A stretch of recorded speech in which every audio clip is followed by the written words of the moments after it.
Waalaikumsalam warahmatullahi wabarakatuh. Innal hamdalillah nahmaduhu wa nasta'inuhu wa nastaghfiruh wa na'udzu billahi min shururi anfusina wa sayyiati a'malina may yahdihillahu fala mudilla lahu wa may yudlil fala hadiya lahu. Asyhadu an la ilaha illallah wahdahu la syarika lahu wa asyhadu anna Muhammadan abduhu wa rasuluh. Allahumma shalli wa sallim ala Muhammadin wa ala alihi wa sahbihi ajma'in wa ba'du. Usikum barangkali jamaah yang dilakukan Allah SWT. Alhamdulillah, yang pertama adalah kita panjatkan puji syukur bahwa pada pagi hari ini kita dimampukan Allah untuk mengawali kegiatan kita dalam satu hari ini dengan ketaatan kepada Allah. Alhamdulillah Allah menjaga kita sehingga memampukan kita untuk menutup rangkaian kegiatan kita pada hari ini juga dalam ketaatan kepada Allah. Di dalam Al-Quran Surat Al-Baqarah ayat yang ke-23 Allah berfirman, "Kalla lamma yaqdi ma amara." Sekali-kali manusia tidak akan mampu menjalankan apa yang diperintahkan. Memberikan komentar atas ayat ini, Imam Mujahid mengatakan, "La yaqdi ahadun abadan kullama furida alaihi." Seorang manusia selamanya tidak akan pernah mampu menjalankan semua yang difardukan kepadanya. Artinya sampai kita meninggal nanti akan tetap banyak perintah-perintah Allah yang belum mampu kita kerjakan atau bahkan tidak bisa kita kerjakan. Sementara di sisi yang lain, Imam Malik mengatakan, "Innallaha qasama al-amala kama qasama al-arsal." Sesungguhnya Allah itu membagi-bagi amal seperti membagi rezeki. Ada orang yang tidak usah memakai alarm, tidak perlu dibangunkan, tapi mampu untuk bangun setiap pagi jam 3, jam 4 untuk kemudian melaksanakan sholat tahajud. Berjalan bertahun-tahun, berpuluh-puluh tahun dan istiqomah melakukan. Tapi ada orang yang memang tidak bisa menikmati sholat malam. Hatta imam-imam pengajian mabit di masjid, pamit dari rumah kepada istrinya untuk belajar sholat tahajud, tapi nanti ketika dibangunkan cuma pindah tempat. Setelah berpindah berkali-kali tidak ada tempat lagi, akhirnya antri di toilet yang paling panjang, sehingga ketika dia masuk toilet keluarnya sudah azan subuh. Dia belajar sholat tahajud tapi tidak bisa menikmati. Tapi dia dikaruniai Allah kemampuan untuk biasa sholat puasa Senin Kemis. Mudah baginya melakukan puasa Senin Kemis itu. Ada juga orang yang puasa Senin Kemis juga tidak bisa menikmati, sholat tahajud juga tidak. Tapi setiap kali akan berangkat kerja, sholat duha dulu, itu juga ada yang mampu melakukan seperti itu. Saya ngisi pengajian di salah satu rumah sakit di Jawa sana selama hampir 15 tahun. Acaranya jam 8:30 pagi lah, kalau pas saya bisa datang sebelum jam 8, di mana itu adalah jam masuk kantor bagi karyawan-karyawan. Hampir selalu saya menemukan karyawan yang sholat duha lebih dulu sebelum masuk kerja. Ada juga yang memang tidak mampu melakukan dengan baik semua itu. Sholat tahajud juga, puasa Senin Kemis juga tidak bisa istiqomah, puasa sholat duha juga tidak. Tetapi setiap kali selesai sholat dia bisa membaca 2 lembar dari Al-Quran, sehingga dalam satu hari dia bisa khatam 1 juz. Ada yang seperti itu. Ada yang semuanya tidak mampu melakukan dengan baik, tapi setiap kali diminta bantuan secara finansial untuk membantu penderitaan umat Islam sudah tempat lain, dia mampu memberikan dalam jumlah yang sangat banyak. Nah, kalau kita mau mencari orang yang bisa melakukan semuanya dengan baik, mungkin termasuk masyarakat hari ini. Sholat tahajudnya bagus, sholat kemisnya bagus, duhanya bagus, sumbangan infaknya besar, kemudian baca Qurannya juga rutin. Mungkin ada tidak ada. Karena amal itu rezeki, kata Imam Malik. Pesannya adalah yang pertama, karena amal itu sebuah rezeki, kita beristiqomah atas apa yang mampu kita laksanakan dengan nyaman, karena syarat diterimanya amal adalah ikhlas. Dan jangan pernah kita meremehkan orang lain hanya karena di depan kita dia tidak melakukan seperti yang kita lakukan. Karena bisa jadi tanpa sepengetahuan kita dia melakukan amal lain yang lebih tinggi nilainya di sisi Allah. Atau bahkan yang kedua, amalnya tidak terlihat menonjol, tetapi hatinya lebih bersih. Saya menemukan satu kisah yang menarik dalam kitab Iqotatul Ulama yang ditulis oleh Muhammad Qayyim Al-Jauziyah. Kisah tentang seorang abid yang beribadah kepada Allah selama 60 tahun, tanpa putus-putus beribadah kepada Allah. Tetapi pada suatu malam dia bermimpi, ada yang berkata dalam mimpinya itu, Anda jangan baris kaki yang baik. Tetanggamu yang tukang sepatu itu lebih baik daripada kamu. Lailatan pada lailatin. Mimpi itu datang bertubi-tubi beberapa hari berurutan. Mungkin kalau cuma satu kali nggak perlu dipikirkan, tapi kalau datang dalam bentuk mimpi yang berurutan dalam beberapa hari, akhirnya jadi kepikiran juga. Pak al-Sekati yang pasawan ini. Akhirnya abid ini mendatangi tukang sepatu tetangganya itu dan bertanya tentang amal apa yang dia lakukan. Tukang sepatu mengatakan, saya melakukan amal seperti yang kamu lihat, tidak lebih tidak kurang. Hanya saja setiap kali saya bertemu dengan orang lain, saya tidak pernah menganggap orang yang lebih jelek daripada saya. Maka saya beranggapan dia pantas masuk surga, sementara saya mungkin pantasnya masuk neraka.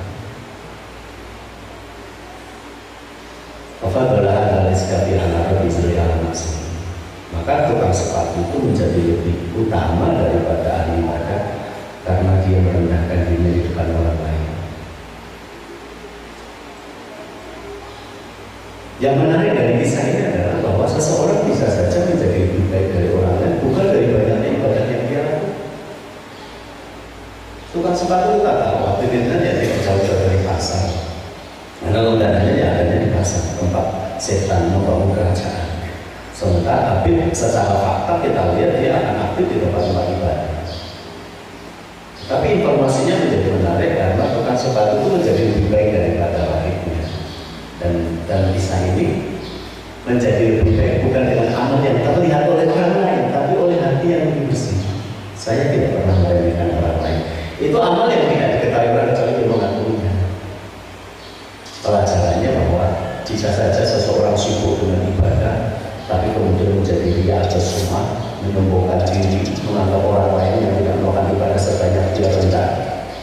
Secara implisit hadis ini, riwayat ini menceritakan itu. Bisa jadi roh itu karena selama 60 tahun ibadah kepada kemudian boleh merendahkan orang lain.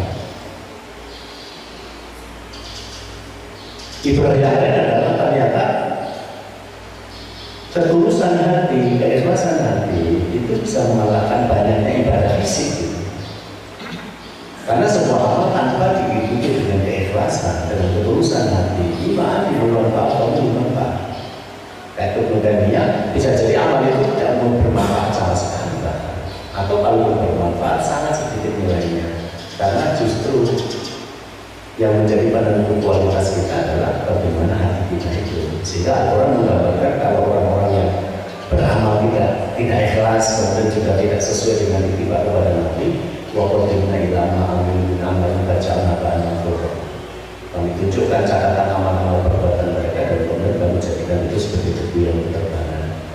Ibnu Katsir menjelaskan ini akan terjadi pada hari kiamat ketika Allah menimbang amal-amal perbuatan manusia dan kemudian akan mengumumkan bahwa ada amal-amalan yang tidak ada nilainya di sisi Allah dan menjadi debu yang berterbangan.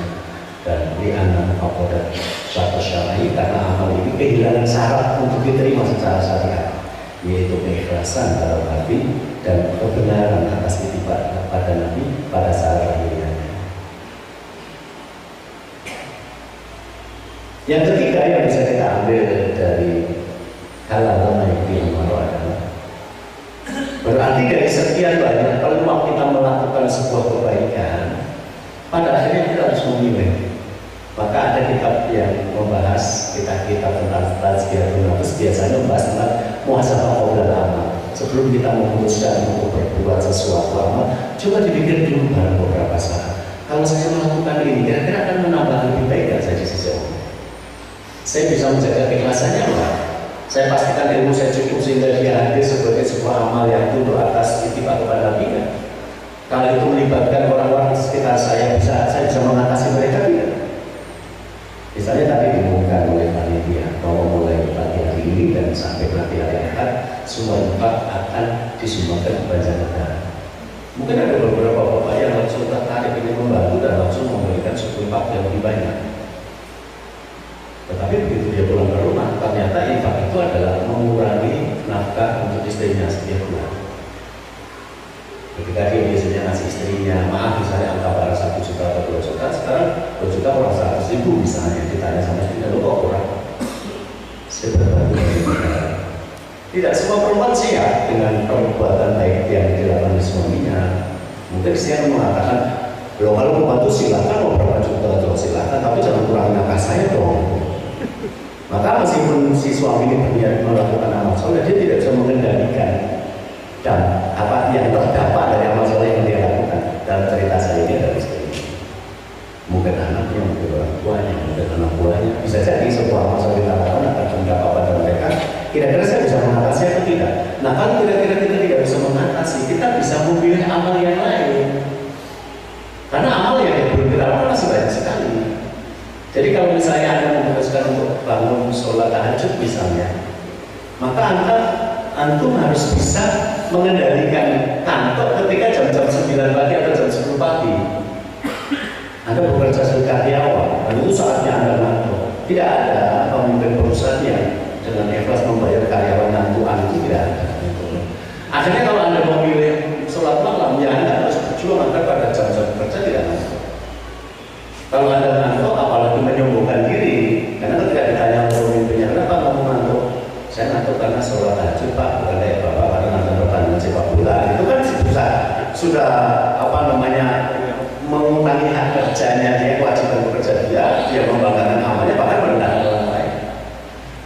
Jadi agar amal itu betul-betul ikhlas kita bisa lakukan, agar amal itu betul-betul bisa kita lagi, kita memilih. Kalau Anda tidak bisa tahajud, Anda bisa memilih sholat manfaat, Anda bisa memilih sholat duhanya. Kalau Anda merasa sholat duha tidak mampu, Anda bisa memilih Senin Kemisnya. Kalau Anda tidak mampu sholat Senin Kemis, kalau puasa Senin Kemis, Anda bisa memilih untuk baca Qur'annya. Lakukan yang istiqomah dengan keikhlasan yang penuh. Kalau Anda mengatakan saya tidak bisa juga saat sholat atau membaca Quran dengan rutin, ya sudah, kamu bantu kaum muslimin yang lain dengan doa atau dengan harta. Itu juga tidak mampu, Ustaz. Ya kalau semuanya kamu bilang tidak mampu, mungkin kamu perlu berpikir untuk pindah agama saja. Masa ada kebaikan yang bisa kamu lakukan? Nah, karena kita akhirnya harus memilih itulah, maka sebenarnya yang dipentingkan dari amalan kita itu bukan berapa banyak yang kita lakukan, tapi berapa berkualitas yang kita lakukan. Mungkin tidak banyak, tapi berkualitas itu jauh lebih penting dari banyak, tapi tidak berkualitas. Dan kalau tadi disampaikan oleh pembawa acara bahwa saya nanti akan banyak mengupas tentang keluarga sakinah, karena keluarga sakinah itu definisinya dari Al-Quran, dari cara membentuknya, cara memprosesnya itu tidak akan sama dengan keluarga bahagia versi yang lain. Nah di sana akhirnya yang namanya menikah itu juga hanya sebuah pilihan. Karena pada zaman Rasulullah ada orang yang memilih tidak menikah. Seorang bapak menurut Rasul kemudian mengatakan, ya Rasulullah, anak perempuan saya tidak mau menikah. Bawa ke sini. Rasul bertanya kepada perempuan ini, kenapa kamu tidak mau menikah? Saya tidak mau menikah sebelum saya tahu apa hak seorang suami atas istri ya Rasul. Rasul kemudian menjelaskan betapa besar haknya seorang suami atas istri. Seandainya suami sakit sampai bernanah dan istri itu menjilatinya pun itu tidak akan mengurangi hak suaminya. Bahkan ada hadis yang terkenal, untuk amiran hadan ayat juga hadan lama kata juga dari seterusnya. Seandainya boleh aku perintahkan, maka aku akan seseorang manusia sujud pada manusia yang lain, maka aku akan perintahkan istri sujud kepada suami. Saya tidak sanggup Rasul dan saya belum tidak menikah. Dan Rasul tidak menyalahkan orang lain. Daripada nanti menikah tapi tidak pernah membuat suaminya bahagia. Kita pahami dari suaminya sedikit ada masalah pulang ke rumah orang tuanya. Kalau marah sedikit ngomong ceraikan aku saja.